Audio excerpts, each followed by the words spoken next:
Ang piyesta ng Kaamulan sa Bukidnon ay pinagdiriwang bilang ritual para sa piyesta ng pasasalamat gaya ng pag-aani, kasunduang pangkapayapaan at seremonya sa kasal.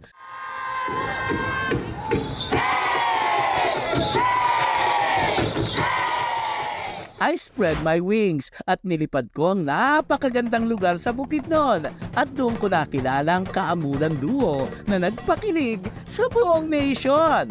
Halugalogs! Ako si Marian. Halugalog! Ako si Roson. Ang viral street Mananayaw ng Bukidnon. Sa simpleng ngiti at titigan ay nabulabog ang Kaamulan. Sino ba namang di madadala sa nakakaaliw nilang sayawan?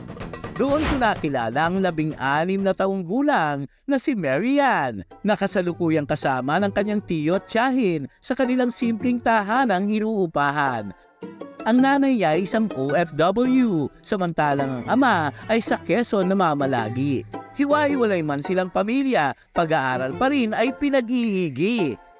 Say, akong mamakatag siya og kwarta pero akong sa needs na mo, say dili makatag akong papa kay napod siya mga bayaron kanang kuan akong mga igsoon kay kanang bulag-bulag mi ba. Sino ba namang mag-aakala sa napakagandang ngiti ay may puot palang itinatago? Masigasig sa eskwelahan, sa pagtulong sa gawaing bahay ay di aatras. Yan ang manobong dalaginding mula sa Butong Chemtrust. Sa Sinandigan, Quezon ko naman, nakilalang matigsalog na si Roson Martel. Hassel dahil ang 14 binatilyo na mahilig sumayaw ay biktima ng kahirapan na napilitang tumigil sa pag-aaral at tumulong sa kanilang sakahan. Gugustuhin man niyang mag-aral ay kinailangan nilang lumipat ng tirahan.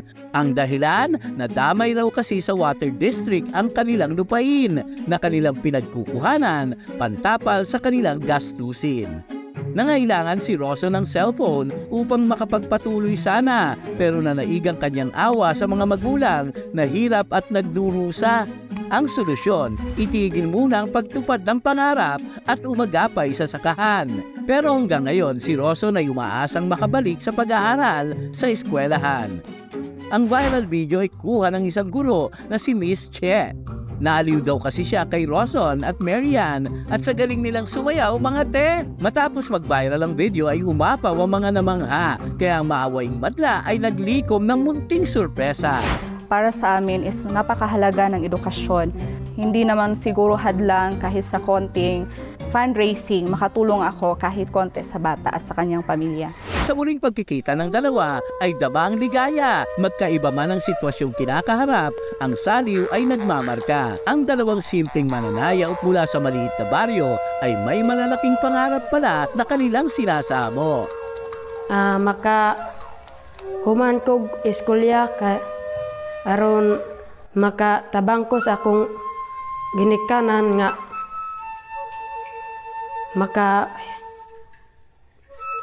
makahimo din kuan balay sa sentro aron dol na lang among baklayon. Mahimong lawyer to be the voice of the voiceless. Mahimong tingog sa mga tao nga pangitaw gustisya.